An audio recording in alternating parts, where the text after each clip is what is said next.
Hey friends, today we are going to store our onions and I'm going to show you what I do. So, cut off the roots, cut off the top after they've cured for 2 to 3 weeks, and then we're going to store them. So, I will put up the temperatures towards the end of the video of the ideal temperatures to store onions at, and I just put mine in the fridge. These are Walla Walla onions. They're not known for being good for storage, so I'll definitely have to keep an eye on them. And once they start to show signs of going bad, I'll be sure to bring them inside and chop them up and stick them in the freezer and try to keep as many for fresh eating as possible. Because, you know, when you have tacos or something like that, you want fresh onion, not frozen and then thawed. It's not the same. So I'm feeling, I got a few here that are a little soft and not going to store for sure. So those will go inside and I'll chop those up. And the ones that feel firm and good and sturdy and dried out will go into the refrigerator to be stored.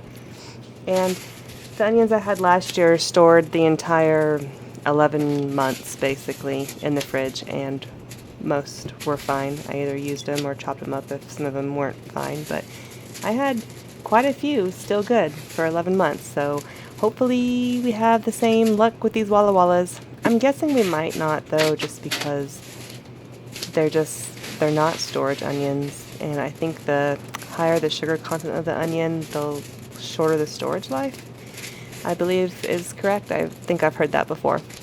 So, and then my garage fridge is not like super tidy and clean, so I really don't care if there's a little bit of dirt on those onions when it goes into that drawer, because they're just going to sit in that drawer anyways. These are shallots. So the onions were Walla Wallas, I think I already said. These shallots are red Zebrune. Got them from Baker's Creek, which is rareseeds.com. And I've never grown shallots before. And I don't really know if I've even cooked with a shallot. Like, I just always used onion for everything. So this year I really wanted to try shallots. Grow some shallots and try using them and see what I think. So I'll be doing that very soon. So we just do the same thing. We cut them, and my pruners are like kind of gunked up and dull already, and there's a little chip in the blade. So I grab a pair of scissors and it goes much smoother.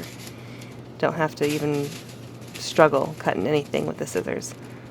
So if your pruners are crappy, just go get some scissors. So we'll get through all of these and then we'll on to the garlic. See, that's all of our shallots. Got a good number there, and they're pretty good size too. So the garlic is a hardneck, several hardneck varieties. I don't really recall the names anymore because I didn't care to keep track. All I know is that after they've cured like this, these have been recommended 2 to 3 weeks curing as well, and these have been curing for longer than that. I just let them sit out here until I was ready to deal with them. So it's been over a month that they've been sitting out here in the garage.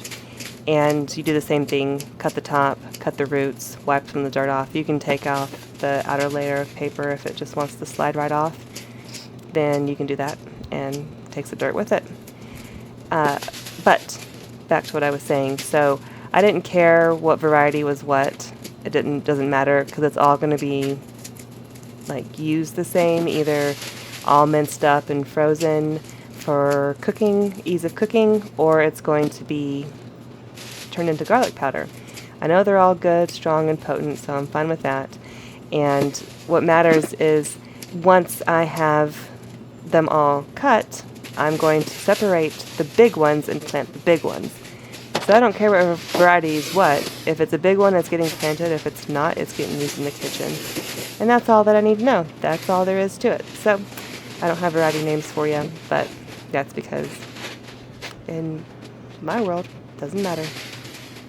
Regardless of the variety, it's going to either it's either going to be processed or it's going to go in the ground in October. So here's those temperatures and directions for curing and storing on the screen. Pause if you need to for garlic and onion.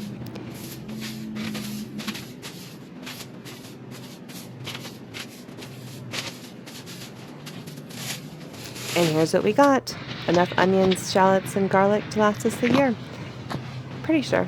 And I think I'll be able to share with my dad too. I'm sure he'd love to have some of this.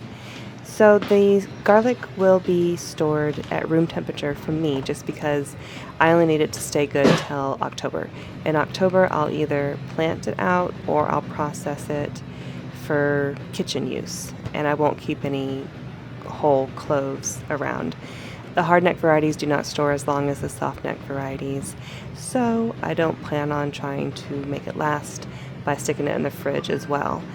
And then the shallots and onions will go in the refrigerator, and we'll see how long those last. So I'll just stick the garlic over here on the grow station, and it'll sit there until October, and I'll use as needed on the small cloves and save the big cloves for planting. So thanks for watching. Thanks for being here. Feel free to like and subscribe and watch another video. I'll see you later. Bye.